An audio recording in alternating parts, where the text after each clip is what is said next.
وأحسن منك لم تر قط عيني، وأجمل منك لم تلد النساء. خلقت مبرأ من كل عيب، خلقت مبرأ من كل عيب، كأنك قد خلقت كما تشاء. كتاب أنزلناه إليك مبارك ليدبروا آياته وليتذكر أولو الألباب. یہ کتاب برکت والی ہے جسے ہم نے آپ کی طرف نازل فرمایا ہے تاکہ دانش مند لوگ اس کی آیتوں میں غور و فکر کریں اور نصیحت حاصل کریں۔ اللہم صلی علی سیدنا محمد وعلی آل سیدنا محمد بعدد کل ذرۃ مئۃ الف الف مرۃ۔ سامعین اور ناظرین کرام، السلام علیکم ورحمۃ اللہ وبرکاتہ۔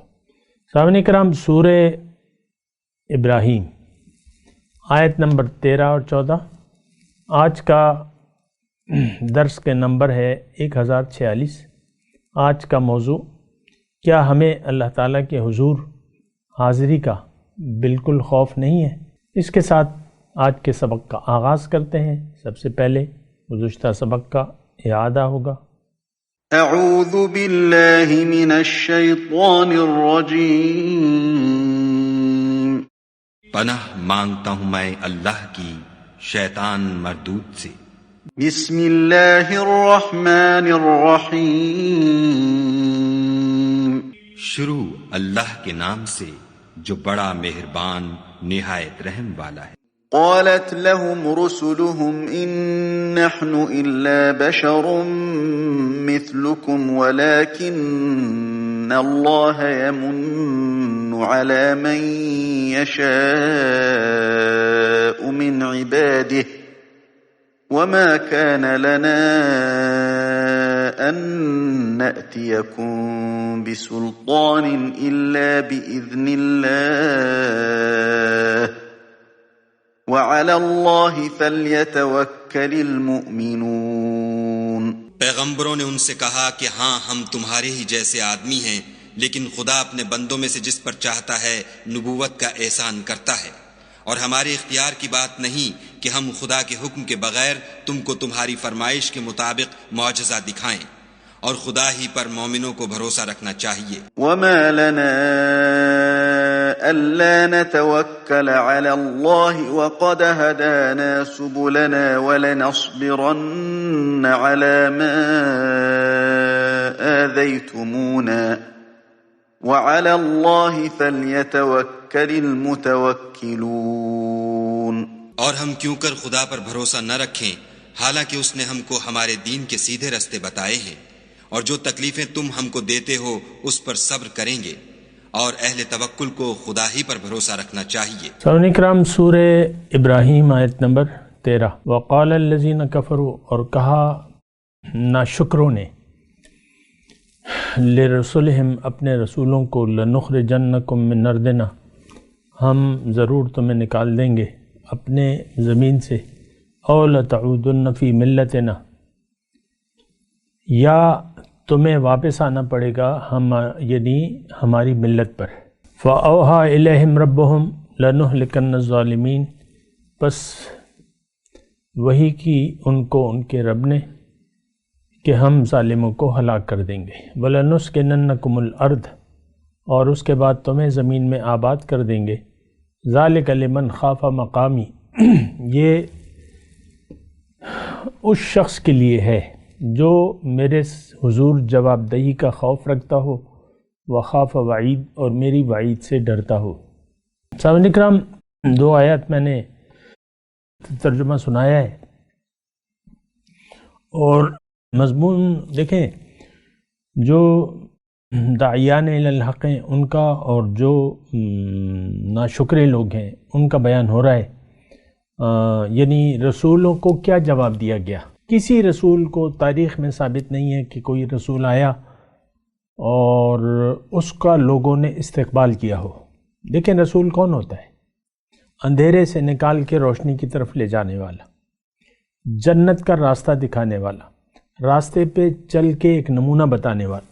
تو یہ تو بہت بڑا احسان ہے۔ رسول انسانیت کو اس کی منزل بتاتا ہے، انسان کو اس کی منزل بتاتا ہے، منزل پہ چلنے کا راستہ بتاتا ہے اور چلنے کے آداب بھی بتاتا ہے، پھر چلنے میں مدد بھی کرتا ہے، تزکیہ بھی کرتا ہے، اور جو بھی رسول کی ڈیوٹیاں ہیں وہ انجام دیتے ہیں۔ لیکن رسول کا عام طور پہ آپ دیکھیں استقبال نہیں ہوتا، بلکہ اسے لوگ جھوٹا کہا گیا ہے، جھوٹا کیا کہا گیا ہے، کیا کیا الزامات نہیں لگائے گئے، میں وہ نہیں ابھی میں دہرانا چاہتا، لیکن میں صرف آپ کو تقابل پیش کر رہا ہوں تھوڑا سا۔ یہ مطلب تقریباً آخری مضامین ہے کہ رسولوں اور اس کا مخاطبہ شروع ہے، اور اس کے بعد یہ مخاطبہ ختم ہو جاتا ہے، یعنی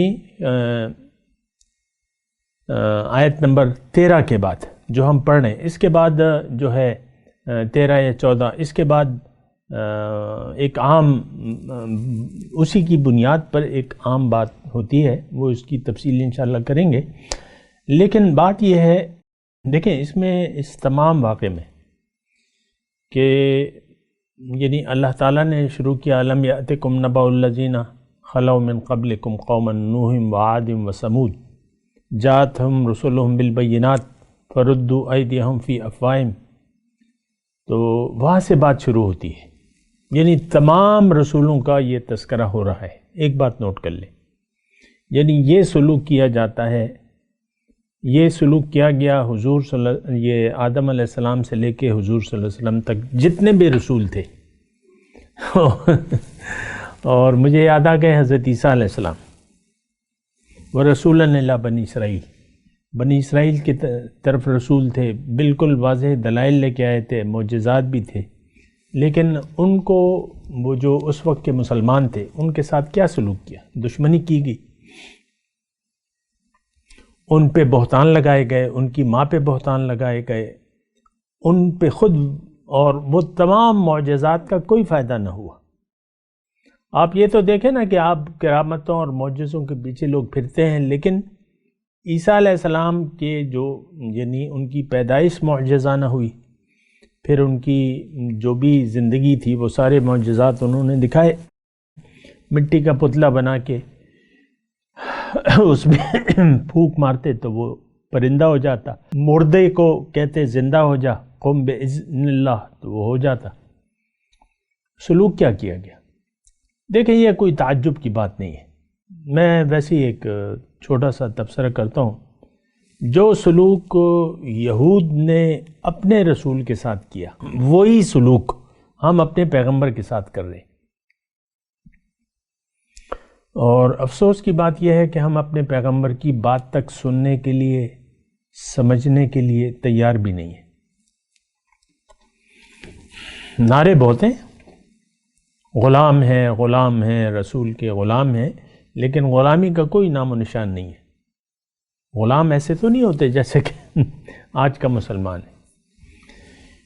تو دیکھیں ان واقعات سے ہم نے عبرت لینی ہے، جو بھی واقعات بیان ہوئے ہیں ابھی، یہ جو ابھی رسولوں کے واقعات، اور اب یہ میں نے آپ کو کہا نا کہ یہ اجتماعی طور پہ جن امتوں کی طرف رسول بھجوائے گئے انہوں نے اجتماعی طور پہ جواب دیا، جیسے کہ آج کی آیت ہے وَقَالَ الَّذِينَ كَفَرُوا لِرُسُلِهِمْ لَنُخْرِجَنَّ، کافروں نے کہا اپنے رسولوں کو، اپنے تمام رسولوں کو، کوئی حال ہے؟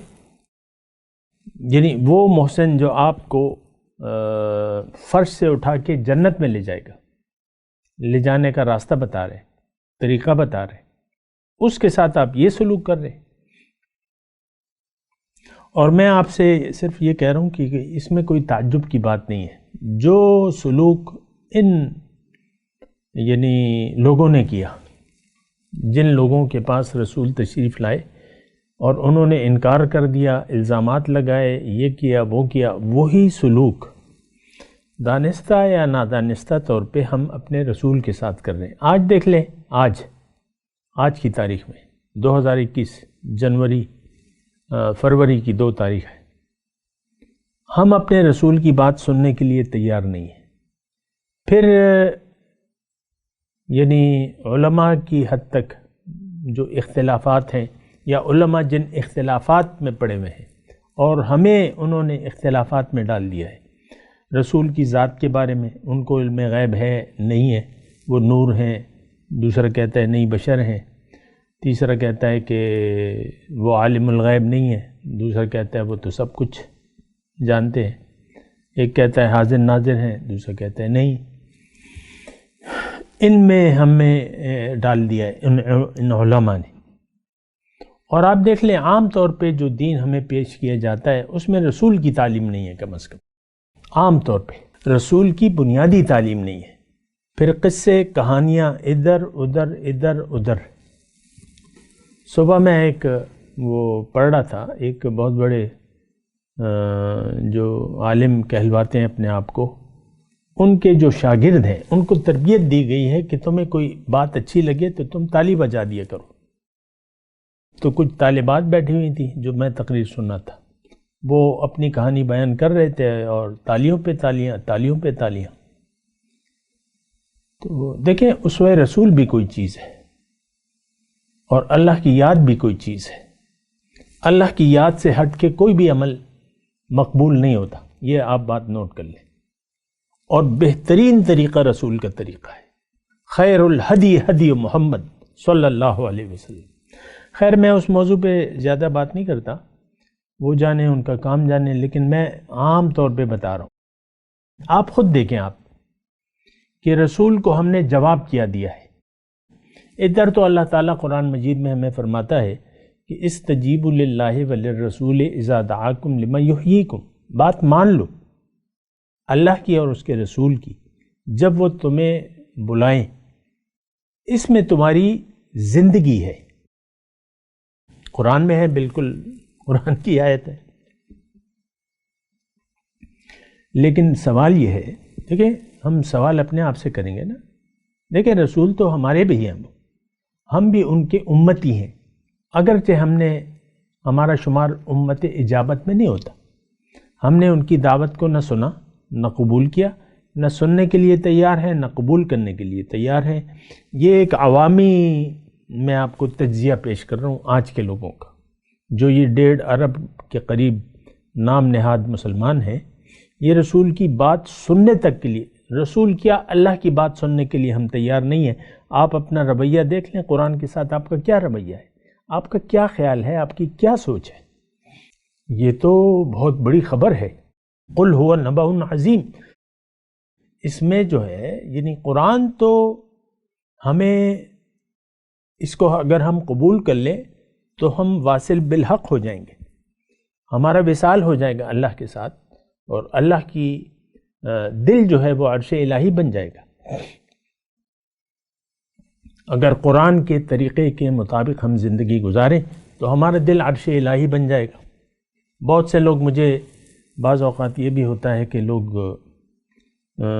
جو دل جلے ہیں وہ یہ عرش الہی وغیرہ یہ ہمارے موضوعات میں شامل ہے، تو وہ کہتے ہیں ہمیں عرش معلیٰ نہیں جانا۔ بعض لوگ اس طریقے سے میری باتوں پر تبصرہ کرتے ہیں، بہرحال وہ تو خیر ان کی مرضی ہے، لیکن میں ایک عوامی بات کر رہا ہوں آپ کو، عوامی،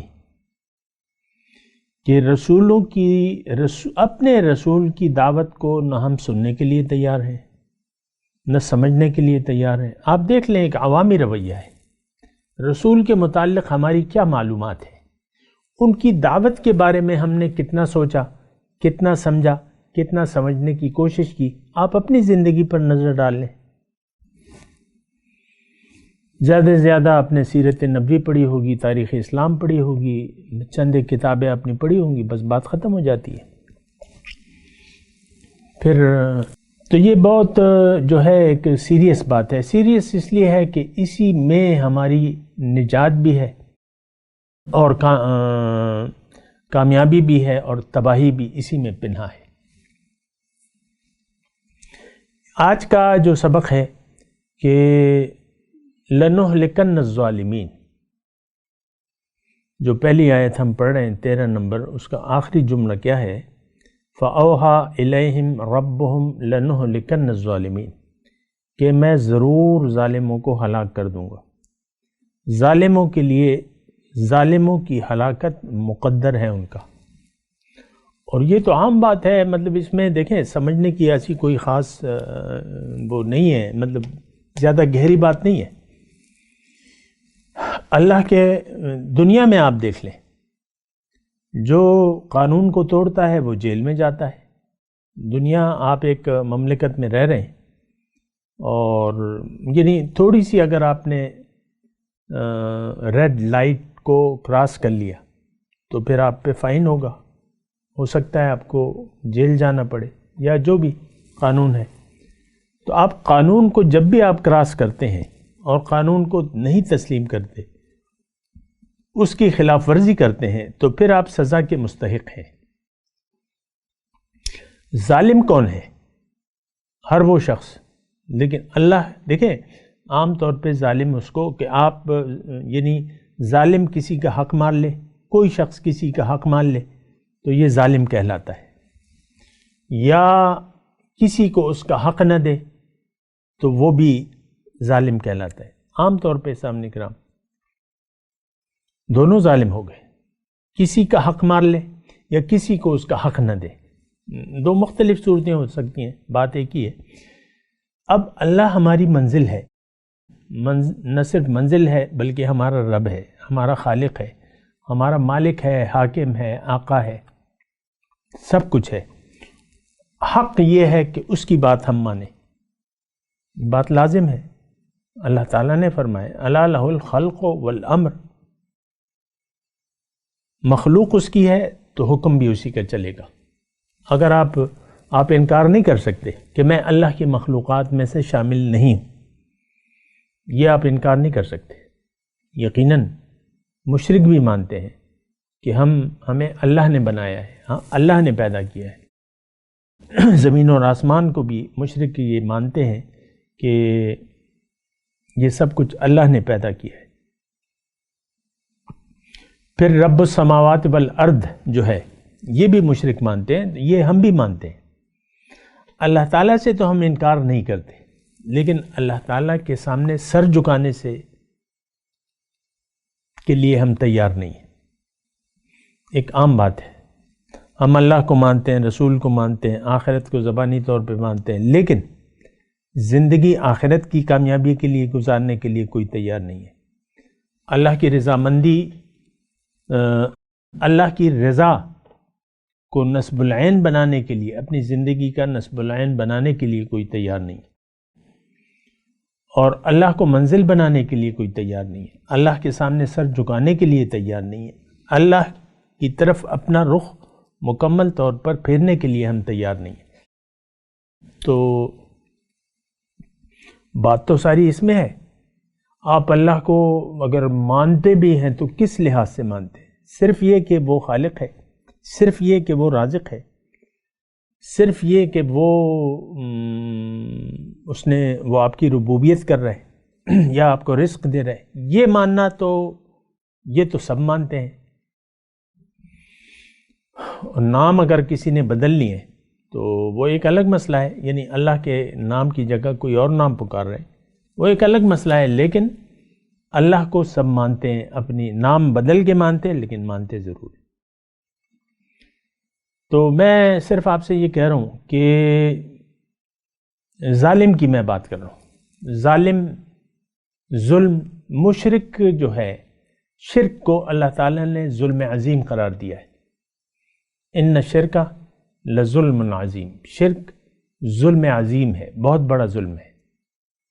اب شرک کیا ہے کہ آپ جو بندگی کا حق ہے وہ کسی اور کو دے دیں، یہ شرک ہے۔ شرک فی الاطاعت ہے۔ محبت اللہ کا حق ہے، پھر اللہ کی محبت کو بھلا کے آپ محبت کسی اور سے شروع کر دیں، یہ جو ہے پھر یہ بھی شرک ہے، کیونکہ ایمان والے جو ہیں اشد حبا للہ، شدید محبت کرتے ہیں اللہ تعالیٰ سے۔ جو میں کہنے کی کوشش کر رہا ہوں ایک جملہ ہے اس میں، اگر آپ کے ذہن میں آ گیا تو بہت اچھا ہوگا، نہیں آیا تو وہ ایک الگ مسئلہ ہے۔ لَنُهْلِكَنَّ الظَّالِمِينَ، ظالم کے لیے اللہ تعالیٰ نے ہلاکت لکھ دی ہے۔ اور یہاں اگر آپ گرامر کے حساب سے، عربی گرامر کے حساب سے دیکھیں تو لام لَنُهْلِكَنَّ میں لام جو ہے اور پھر تشدید ہے، یہ نون پہ تشدید ہے، یعنی اس میں خوب مبالغہ ہے کہ یقیناً ضرور بالضرور ظالموں کے لیے ہلاکت مقدر ہے۔ تو میں آپ سے صرف یہ گزارش کر رہا ہوں کہ آپ اتنا سوچ لیں کہ، یا میں بھی سوچ لوں کہ کہیں میرا شمار تو ظالموں میں نہیں ہے۔ اور بعض اوقات ایسا ہوتا ہے کہ ایک بیماری ہمیں لاحق ہوتی ہے لیکن اس کا ہمیں پتہ ہی نہیں ہوتا۔ دنیا کی بیماریوں میں بھی ایسی بیماریاں ہوتی ہیں کہ ہمیں اس کا پتہ نہیں چلتا، لیکن بیماری ہوتی ہے، جڑیں اس کی ہوتی ہیں۔ تو یہ ساری جو بیماریاں ہیں، شرک، کفر، نفاق، یہ ساری بیماریوں کی جڑیں ہماری دل میں کھبی بھی ہیں، ٹھکی بھی ہیں، لیکن بس صرف ہماری سوچ نہیں ہے، ہمیں احساس نہیں ہے اس کا۔ لیکن اس کا یہ مطلب نہیں ہے کہ آپ اس کا علاج نہ کریں، آپ کو علاج کرنا ہوگا۔ ظلم سے توبہ کرنی ہوگی اور اپنے آپ کو ظالم مان کے آپ توبہ کریں۔ دیکھیں وہ پہلی جو توبہ کی تھی، ربنا ظلمنا انفسنا وان لم تغفر لنا وترحمنا لنکونن من الخاسرین، آدم علیہ السلام کی توبہ کے الفاظ ہیں نا، ہم نے اپنے اوپر ظلم کیا۔ تو رب کا اگر آپ حکم نہیں مان رہے تو دراصل آپ اپنے اوپر ظلم کر رہے ہیں۔ تو اپنے اوپر ظلم نہ کریں۔ میں آپ کو یہ دیکھیں، بڑی آہستگی سے میں بول رہا ہوں اور میرا خطاب یا مکالمہ آپ سے ہے، ذاتی طور پہ اپنے اوپر ظلم نہ کریں، باز آ جائے اس سے، بازا ہر چہ ہستی بازا۔ تو وقال الذین کفروا لرسولہم، اپنے مضمون کی طرف آتے ہیں۔ وقال الذین کفروا لرسلہم لنخرجنکم من ارضنا او لتعودن فی ملتنا، یا تو تم ہماری ملت پہ واپس آ جاؤ یا ہم تمہیں اپنے دیش سے نکال دیں گے، ہم تمہیں خیر آباد کر دیں گے۔ حضور صلی اللہ علیہ وسلم کو انہوں نے مکہ چھوڑنے پہ مجبور نہیں کیا۔ ہجرت کیوں ہوئی؟ انہوں نے مجبور کر دیا، مشرکین مکہ نے حضور کو مجبور کر دیا ہجرت پہ، تب ہجرت ہوئی۔ تو ان کو یعنی ان کی زمین سے نکال دیا، وہ تو پھر اللہ تعالیٰ نے ان کی مدد کی کہ پھر واپس ان کو دے دیا مکہ۔ خیر، یہ دیکھیں، یہ جو کافر اپنے رسولوں کو کہہ رہے ہیں اپنی زبانوں سے، یہ بات ہم اپنے اسی بات کے ہم مرتکب ہو رہے ہیں زبان حال سے۔ اے اللہ، ہم نے تیری نہیں ماننی، ہم نے تجھ کو اپنی منزل نہیں بنانا۔ اے رسول، ہم نے تیری بات نہیں سننی، تیری دعوت کو بھی ہم نے قبول نہیں کرنا۔ ہماری منزل تو دنیا ہے، ہم تو دنیا کے پجاری ہیں، ہمیں دنیا اچھی لگتی ہے اور ہمیں دنیا ہی کو اپنی ساری صلاحیتیں دنیا ہی کے لیے گزار کے جانے کا ہم نے فیصلہ کر لیا ہے۔ یہ ہمارا زبان حال سے ایک قول ہے، اگر آپ اس کو سمجھیں یا نہ سمجھیں، لیکن ہو ایسا رہا ہے۔ یعنی ہم زبان حال سے یہ کہہ رہے ہیں اپنے اللہ کو کہ اے اللہ، ہم تجھے مقصود حیات بنانے کے لیے تیار نہیں ہیں، ہمارا مقصود تو دنیا ہے، ہمیں دنیا اچھی لگتی ہے، اور خالص تیرے سامنے سر جھکا لینا زندگی کو تیرے لیے وقف کر دینا، تیرے ہی لیے زندگی گزارنا، یہ ہماری سمجھ میں نہیں آتا۔ اور اسی طرح تیرے رسول جو دعوت دیتا ہے تو معاذ اللہ ہم نے بھی اس کو بھی ماننے سے انکار کر دیا ہے۔ دیکھیں آج عام معاشرہ اللہ کے حضور جھکنے کے لیے تیار نہیں ہے، بہرحال تو آپ کی مرضی ہے۔ خیر پھر اللہ تعالیٰ نے ان کو کیا کہا؟ فَأَوْحَى إِلَيْهِمْ رَبُّهُمْ لَنُهْلِكَنَّ الظَّالِمِينَ، کہ ہم ضرور ظالموں کو ہلاک کر دیں گے۔ پھر وَلَنُسْكِنَنَّكُمُ الْأَرْضَ مِن بَعْدِهِمْ، ان کے بعد تمہیں زمین میں آباد کریں گے۔ ذَلِكَ لِمَنْ خَافَ مَقَامِي وَخَافَ وَعِيدِ، یہ انعام ہے اس کا جو میرے حضور جواب دہی کا خوف رکھتا ہو اور میری وعید سے ڈرتا ہو۔ یہاں دیکھیں یہ وَلَنُسْكِنَنَّكُمُ الْأَرْضَ مِن بَعْدِهِمْ، یہ وعدہ ہے اللہ تعالیٰ کا جماعت سے۔ ایک بات نوٹ کر لیں، یعنی اگر اس جملے سے مراد یہ ہے کہ زمین میں آپ کو اقتدار دیں گے تو اللہ تعالیٰ کا وعدہ جماعت سے ہے۔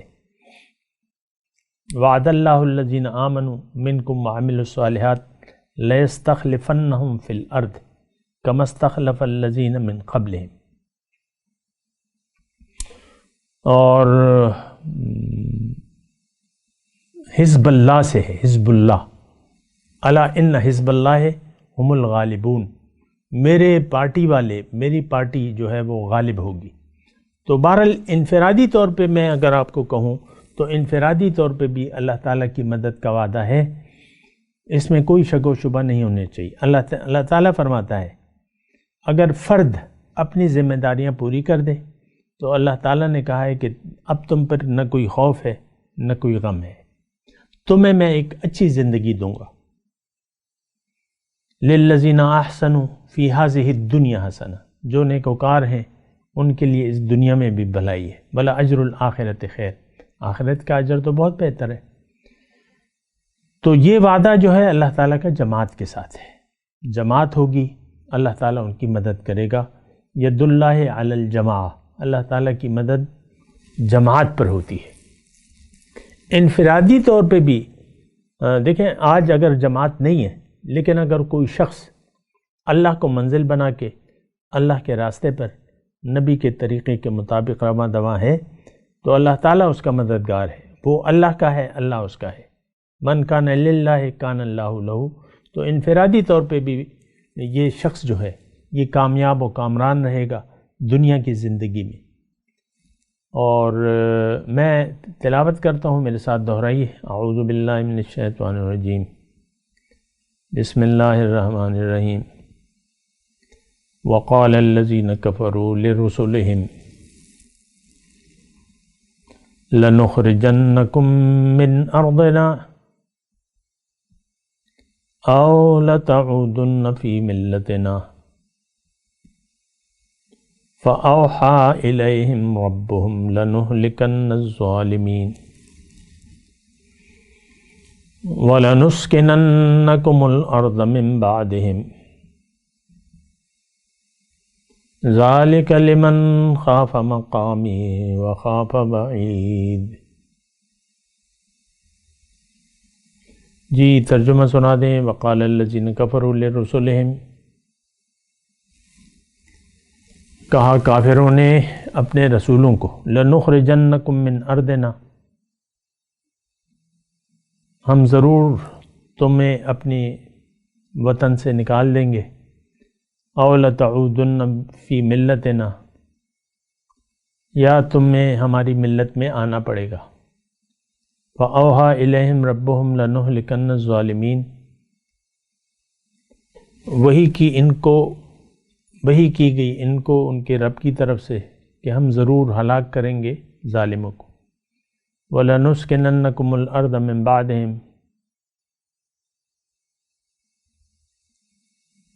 اور ان کے بعد تمہیں زمین میں آباد کریں گے۔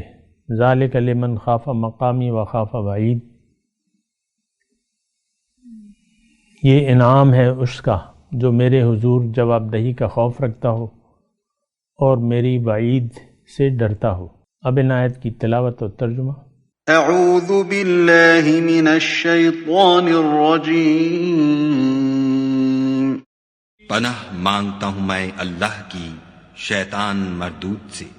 بسم اللہ الرحمن الرحیم شروع اللہ کے نام سے جو بڑا مہربان نہایت رحم والا ہے۔ وقال الذين كفروا لرسلهم لنخرجنكم من أرضنا أو لتعودن في ملتنا فأوحى إليهم ربهم لنهلكن الظالمين۔ اور جو کافر تھے انہوں نے اپنے پیغمبروں سے کہا کہ یا تو ہم تم کو اپنے ملک سے باہر نکال دیں گے یا ہمارے مذہب میں داخل ہو جاؤ، تو پروردگار نے ان کی طرف وحی بھیجی کہ ہم ظالموں کو ہلاک کر دیں گے۔ وَلَنُسْكِنَنَّكُمُ الْأَرْضَ مِنْ بَعْدِهِمْ ذَلِكَ لِمَنْ خَافَ مَقَامِي وَخَافَ وَعِيدِ۔ اور ان کے بعد تم کو اس زمین میں آباد کر دیں گے، یہ اس شخص کے لیے ہے جو قیامت کے روز میرے سامنے کھڑے ہونے سے ڈرے اور میرے عذاب سے خوف کرے۔ اس کے ساتھ ہی آج کے درس کا وقت اختتام کو پہنچا۔ اگلے درس میں انشاءاللہ پھر ملاقات ہوگی۔ وآخر دعوانا ان الحمدللہ رب العالمین، والسلام علیکم ورحمۃ اللہ وبرکاتہ۔ مولاي صل وسلم دائما أبدا على حبيبك خير الخلق كلهم۔